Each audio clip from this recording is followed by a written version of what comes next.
আগামী বাগানে গান গায়ে কোনো লাভ নাই। আপনার গায়ের জোর আছে, আপনি খুব চিল্লাইতেছেন, মেরে ফেলামু, ভেঙে ফেলামু, অমুক করবো তমুক বলতেছেন অনেক কিছু। এটা বড় কথা বলি আপনাকে, এটা নিয়ে অনেক যাওয়ার পরে বলবে যে আমি এটা আওলা বাজানোর চেষ্টা করছি। আওলা বাজাচ্ছি না, আমি আপনাকে একটা কথা বলি। সে কথা হলো এই সরকার কিন্তু সংবিধান অনেক ক্ষেত্রে লঙ্ঘন করতেছে, অনেক ক্ষেত্রে তারা সংবিধান কিন্তু মানে না কিন্তু এখন কেউ কিছু বলছে না। যেমন আমি একটা উদাহরণ দিয়ে বলি, বঙ্গবন্ধু ছবি নামাইছে, সংবিধান এটা নামাতে পারে না। সিম্পল একটা উদাহরণ দিয়ে দিলাম আপনাকে, বঙ্গবন্ধু ছবিটা নামাইছে, এটা নামাইতে পারে না, কারণ আমাদের সংবিধানে আছে ছবি এখানে থাকবে। বেশি করে বলতে চান যে সব মিডিয়া আপনি চান, ওকে আপনি প্রেস কনফারেন্স করেন, আপনি প্রেস রিলিজ দেন, ওই যে তাতেও মনে করেন এতেও হচ্ছে না, আপনার মধ্যে মামলা করেন, মামলা করার অপশন আপনার আছে।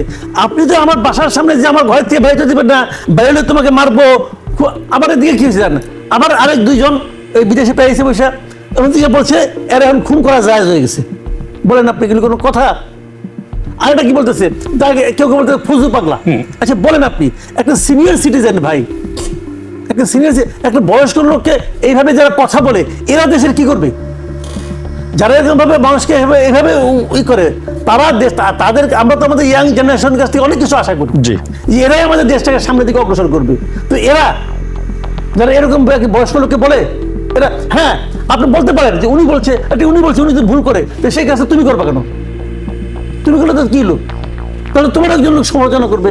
তো এগুলি আমি মনে করি, আমি মনে ভদ্রতা, ভব্যতা, সভ্যতা এগুলি ভাই শিখতে হয়। আপনি জনগণকে বলেন আপনারা ভোট দিয়ে আমাকে পাঠান, আমি যদি ক্ষমতায় যাইতে পারি তাহলে আমরা দেশের সংস্কার করে ফেলবো। আপনারা এই এজেন্ডা নিয়ে মানে নামেন না কেন? মানে নামেন, ক্ষমতায় আসবে এক্স দল অথবা ওয়াই দল, ধরলাম আমি, তো তারা কিভাবে চালাবে এটাকে আপনি বলে দেবেন? আপনি কে বলেন? আপনি কে? তারা এসে গণতন্ত্রের আন্দোলনের কি চেতনা, আন্দোলনের বয়সে কি প্রত্যাশা, এটা ওরা বুঝে, আমরা বুঝি না। ওরা এসে আমরা বুঝাবো, বলো তুমি এরকম করে করো, আর পলিটিক্যাল পার্টিগুলো যায় সুস্থকে যাবো। আপনি বলতে পারেন বিএনপি যায় কেন? যায় এই কারণে যে তারা কোনো আওলা ঝগড়া চায় না, ঝগড়াঝাটি চায় না, যাচ্ছে আলাপ করতেছে, কিছু কিছু ভালো কথা তো উঠতেছে, উঠুক, সবাই মিলে আলাপ করলে কিছু কিছু কথা আসবেই। কিন্তু এটা আপনি কেমনি করে নির্বাচনের আগে কেমনি করে আপনি বাস্তবায়ন করবেন, এটা তো আমার বুঝে আসে না ভাই। একটা মানে আপনার সবাই মিলে একটা ঐক্যমত্য হতে পারে, কিন্তু ঐক্যমত্য হওয়া আর আইন হতে এক জিনিসটা। বিএনপি বললো এটা আমরা রাজি, অমুক বলে আমি রাজি, আমি পাবলিক, আমি বললাম আমি রাজি না, আপনি কি করবেন? আমি তো পাবলিক, হারুন ভাই এমপি ছিলেন, সো হোয়াট, ওনারও এক ভোট আমার এক ভোট, তারেক রহমান বিএনপির প্রধান, হয়তো আগামী প্রাইম মিনিস্টার হবে, ওনারও এক ভোট আমারও এক ভোট। তো উনি বললে হবে কেন? উনি বললে তখনই হবে যখন ওনাকে জনগণ দায়িত্বটা দিবে। জনগণ দায়িত্ব দেওয়ার আগ পর্যন্ত হবে না। তো জনগণ দায়িত্ব দিছে কাউকে? আলী রিয়াসকে কি জনগণ নিয়োগ করছে এখানে? আলাপ করে কোনো লাভ আছে? আলাপ সালাপ করে চা বিস্কুট খায়, আসছে বিদেশ থেকে কিছু কাজ কাম করবো, কিছু তারপরে একসময় চলে যাবো, এইগুলি ভাই সময় ক্ষেপণ আসবে। দাবি আছে, এসব দাবির কারণে নির্বাচন অনিশ্চিতের দিকে যাবে কিনা আপনার কি মনে হয়? শুনেন, নির্বাচন হবে, নির্বাচন আমার ধারণা ফেব্রুয়ারিতেই হবে। এই দাবিগুলো চলতে থাকবে। জুলাইয়ের সময় সবাই ঐক্যবদ্ধ ছিল, এখন অনৈক্য যেটা হচ্ছে, এটা নিয়েও হতাশ হওয়ার কিছু নাই, এটা খুব স্বাভাবিক, মাথায় রাখবেন আপনি। জুলাই কেন ঐক্যবদ্ধ ছিল বলেন তো? ঐক্যবদ্ধ হওয়ার কারণে তখন একটা কমন ভিলেন ছিল, একটা কমন গোল ছিল। সেই গোলটা কি? হাসিনা সরকারের পতন ঘটানো। সেই গোলে বিএনপি নামছে, জামাত নামছে, সমস্ত পার্টি নামছে, খালি আওয়ামী লীগ এবং তার সঙ্গে যারা ছিল ওই পার্টিগুলি বাদ দেয়া।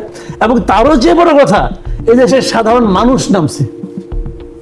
সাধারণ মানুষ নামছে না? আপনি পলিটিক্যাল পার্টিগুলো বাদ দেন, ওই যারা বাদ দিলাম যে তারা তাদের লক্ষ্য আছে, তাদের স্বার্থ আছে, এদের পলিটিক্যাল পার্টি বাদ দেন। যে সাধারণ মানুষগুলি নামছে, সেই সাধারণ মানুষগুলি কেন ঐক্যবদ্ধ আছে? তাও তো নাই। সাধারণ মানুষ কি একটা মার্কায় ভোট দিব? তাও দিব না। কেন দিব না? দিব না এই কারণে তাদের ওই গোলটা অর্জিত হওয়ার সঙ্গে সঙ্গে তারা এখন যার মতো হয়ে জায়গায় ফেরত গেছে। এটা তো স্বাভাবিক। এখন সবাই ওই ক্ষমতায় যেতে চায়, ক্ষমতায় যাওয়ার জন্য। এখন আমি যদি বুঝি ক্ষমতায় যাওয়ার জন্য আমার কিছুই করার দরকার নাই, চুপচাপ বসে থাকলে হবে, তাহলে আমি চুপচাপ বসে থাকবো। যারা মনে করে যে চুপচাপ বসে থাকলে আমি ক্ষমতা যাবো, তারা চুপচাপ বসে আছে, যেমন বিএনপি চুপচাপ বসে আছে। আবার যারা মনে করে যে বিএনপিকে বদনাম করতে পারলে, বিএনপিকে ডিফেম করতে পারলে জনগণ আমার 2টা ভোট বাড়তে পারে, তারা এটা করতেছে, জামাত করতেছে, এনসিপি করতেছে, তারা চেষ্টা চালাই যাচ্ছে। এখন এটার মধ্যে কিন্তু কোনো খারাপ দেখেন না, এইটাই তাদের যার যার পলিটিক্যাল স্ট্র্যাটেজি। তারা এভাবেই জনগণের কাছ থেকে ভোট যার যার জায়গা থেকে চেষ্টা করছে। চেষ্টা তো করবে, এটা তো অন্যায় কিছু না ভাই, স্বাভাবিক ঘটনা।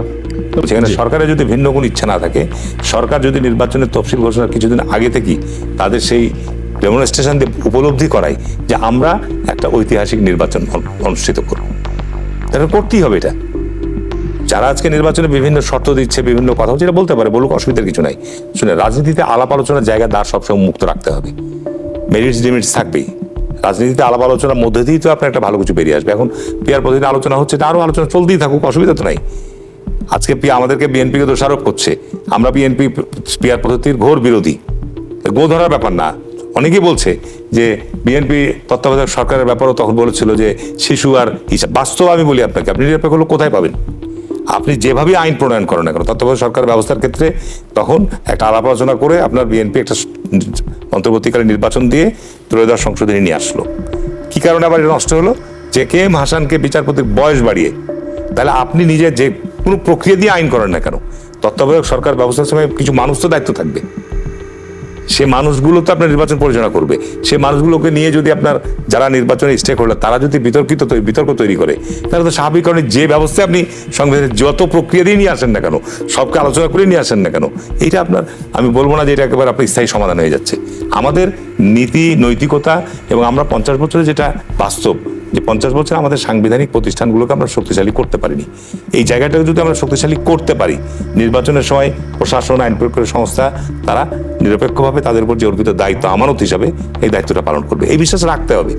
এই বিশ্বাসটা যদি আমরা তৈরি করতে না পারি, আজকে আমরা অনেকে বলছি যে আপনি সারা দেশের আইন শৃঙ্খলা পরিস্থিতি ভালো, কথা আমি বলবো না, কিন্তু নির্বাচনকালীন সময়ে একটা বিরাট কর্মযজ্ঞ হবে। এখানে একটা মাঠ পর্যায়ে ধরেন যে এই 45 দিন বা 1 মাসের যে নির্বাচনী কর্মযজ্ঞ, সেখানে মাঠ পর্যায়ে সেনাবাহিনীতে ম্যাজিস্ট্রেসি পাওয়ার থাকবে।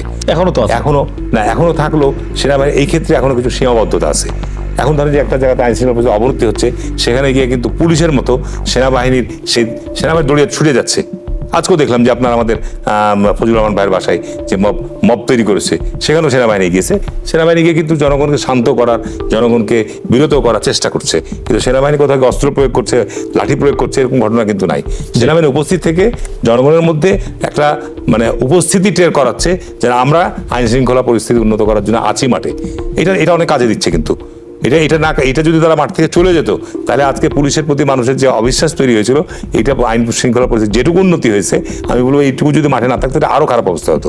সুতরাং সামনে যেটা বড় চ্যালেঞ্জ, আজকে বিভিন্ন রাজনৈতিক দল এটা না হলে এটা করবো না, এটা না হলে এটা করবো না, এই ধরনের কথা বলতে পারে, কিন্তু নির্বাচন কমিশন এবং উপদেষ্টা পরিষদ সরকারকে সবচেয়ে বড় চ্যালেঞ্জ নিতে হবে যে নির্বাচনকে কিভাবে আপনার একটা সুষ্ঠু, গ্রহণযোগ্য, অংশগ্রহণমূলক করা যায়।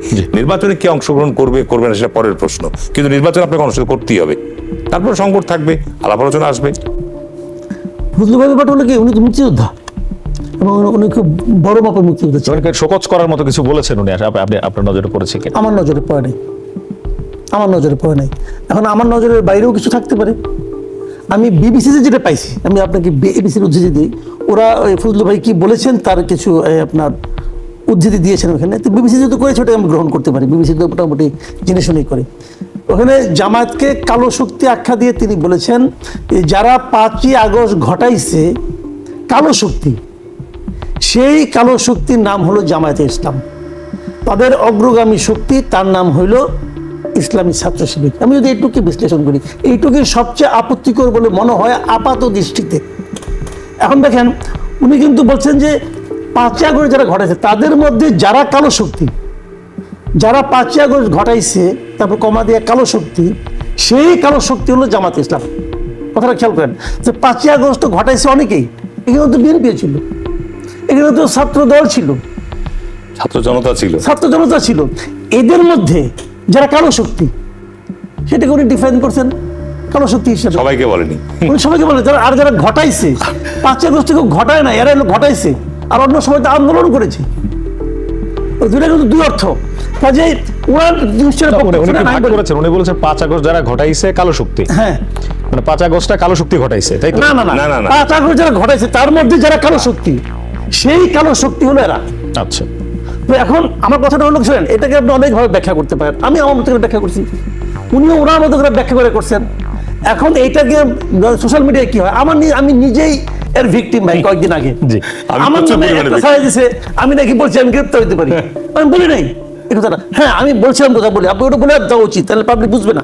আমি এক জায়গায় বলছিলাম, সেটা হলো যে আমার একটা ইয়ে আছে যে আমাকে একজন দর্শক জি আমাকে আমার নামে এইভাবে লিখছে, আমি মাসুদ কামাল বলছি আমি গ্রেপ্তার হইতে পারি, এইভাবে একটা ক্লিপ করে সে একটা স্ট্যাটাস দিছে। একজন দর্শক বলছে আপনি স্ট্যাটাসটা দিয়েছেন কেন? আমি বলছি যে ভাই আমার নামে একটা এরকম এসেছে যে আমি আজহারিকে নিয়ে মন্তব্য করার কারণে গণধোলাই আমাকে দেখাচ্ছে, গণধোলাই দল দিচ্ছে। হয়ে যাচ্ছে। কিন্তু এখন আমি আজহারিকে নিয়ে কিছুই বলিনি এবং এরকম কোনো ঘটনাও নাই। আমি বললাম যে ভাই এই যে জিনিসটা আমি এটা পড়ে শুনেছি যে এই যে কথা লিখছে এটা যদি আমি বলতাম আমি এটা আমার ফেসবুকে দিতাম, আরেকজন লোক কোথায় পাইলো এটা, তার মানে এটা সে ক্রিয়েট করেছে। এই যে বলছি ওই মাঝখানে যে কি আছে এটা পড়ে শুনেছি, ওইটুক কাইটা দিছে, যে আমি গ্রেপ্তার হতে পারি। আমি গ্রেপ্তার হতে পারি, আমি এটা বলি নাই। বিএনপি ওনাকে শোকজ করার কোনো কারণ এখানে খুঁজে আচ্ছা পাচ্ছেন আপনি? বিএনপি শোকজ করতে পারছেন, বিএনপির দলটা কেমন এটা আপনাকে একটা বুঝতে হবে। বিএনপি কিন্তু কমিউনিস্ট পার্টি না, বিএনপি কিন্তু জামাত ইসলামও না, এরা কিন্তু ক্যাডার ভিত্তিক দল। বিএনপি হলো বেসিক্যালি একটা প্ল্যাটফর্ম। বিএনপিতে নানা ধরনের লোক এসে বিএনপিতে যুক্ত হয়েছে, কিন্তু বাংলাদেশে বিএনপিকে আমি বলি সবচেয়ে উদারনৈতিক দল। একই জায়গায় পাশাপাশি বসে এক একজন এক এক লাইনে, একজন আলাপ করে অন্য বাম লাইনে, একজন আলাপ করে ডান লাইনে, কিন্তু দিন শেষে একটা দল। এটা হলো বিএনপি ক্যারেক্টার। কাজে এখানে এটা হতেই পারে। বিএনপিতে মুক্তিযোদ্ধাদের অনেক আছে, তারা একটু তাদের মধ্যে কথাবার্তা আবেগ থাকবেই, কিন্তু এইগুলিকে বিএনপি ধারণ করতে পারে। বিএনপি এরকম বড় দল। এখন যদি তারপরে যদি বুঝে যে এই লোকটা তো একটু বাইরে চলে যাচ্ছে, তাকে একটু বলতে হয়, সতর্ক করা। বলছে উনি জবাব দেখ, উনি কিন্তু বলেন হ্যাঁ আমারে কেন, আমি এত সিনিয়র, আমারে কেন ইয়ে করলো, আমি এই দলে থাকবো না, উনি তো তাও বলে নাই। উনি বরং একদিন সময় চাইছে, তাকে একটু সময় দেওয়া হয়েছে। কাজে আমি মনে করি এই পুরো জিনিসটাই বিএনপির যে স্ট্র্যাটেজি, বিএনপির যে পলিটিক্স, তার মধ্যেই আছে। বিএনপি অনেক সময় এরকম দেখেন না, পোলাপান কোনো দোষ টোষ করলে বাপ এটা ধমক দেয়, এগুলো করলি কেন, পাঁচজনের সামনে ধমক দেয়, পরে আবার হাত বোলাই দেয়। যারা গেল সেখানে মব সৃষ্টি করলো, অশ্রাব্য এটা হলো ভয়ঙ্কর একটা খারাপ কাজ। শুনেন, এই যে মব করা, এটা আইনের চোখে অন্যায়, পরিষ্কার অন্যায়। আপনি মব করতে পারেন না। উনি একটা বাসা ভাড়া থাকেন ভাই, এখন আরো অনেকে আছেন, ওই বিল্ডিং এ আরো অনেক লোক আছে। উনি একটা ফ্লোরে 17 নম্বর ফ্লোরে, উপরে একটা ফ্লোরে আর কি, কোনটা আমি ঠিক যাই না, অত খেয়াল নেই আমার। উপরে ফ্লোরে থাকেন, ওখানেও ওই প্রতি ফ্লোরে 5-7টা করে বাসা, এত লোকের বাসা ওখানে যদি গালাগালি করে, ওখানে অনেক বয়স্ক লোক আছে, অনেক শিশু আছে, অনেক নারী আছে। আর এই লোকে যে গালি করছে, গালি দিচ্ছে ভাই, গালি দিলে তো ইসলাম বিরোধী কাজ করছে। ইসলাম কি গালিকে সাপোর্ট করে? ওরা ইসলামের নাম দিয়েও যায় নাই অবশ্য ওখানে। যারাই হোক, দেখছেন আপনি, যারাই হোক, আমি কিন্তু কামাল ভাইয়ের সাথে বলতে যে যোগ করছি যে এটা যারাই হোক, আপনি জামাত বা ইসলামী ছাত্র শিবির বা এদের নিয়ে তো বিতর্ক আছেই। আজকে ডাকসুতে নির্বাচন হচ্ছে না, পরিষ্কারভাবে ছাত্র সংগঠন বলছে এটাকে গুপ্ত, বলছে না যে গুপ্ত সরে, এরা বিগত সময় 15 বছর এইভাবে লুকায়িত অবস্থায় ছিল। তারা রং বদল করেছে, এখন তারা ছাত্রলীগের সঙ্গে ছিল, প্রকাশ্য ছবি দেখাচ্ছে। তো সুতরাং এগুলো নিয়ে তো আলোচনা হবেই আপনার, আপনি তো দোষেন না। আমি যদি আপনার এই বিষয়গুলো আলোচনা হয়, আমাকে তার জন্য যে যদি আমাকে মব সৃষ্টি করে বাড়িতে কেন এই কথা বললো, যেটা বলছিলেন অশ্রাব্য গালিগালাজ, যেটি বলছিলেন যে উনি সেটা করছে তো। আচ্ছা আমার কথা হলো কি, আপনার যদি আমার কথা পছন্দ না হয় আপনি প্রতিবাদ করেন। জি আপনি আমি যে মিডিয়াতে বলছি ওই মিডিয়াতে আপনি বলেন। আচ্ছা যদি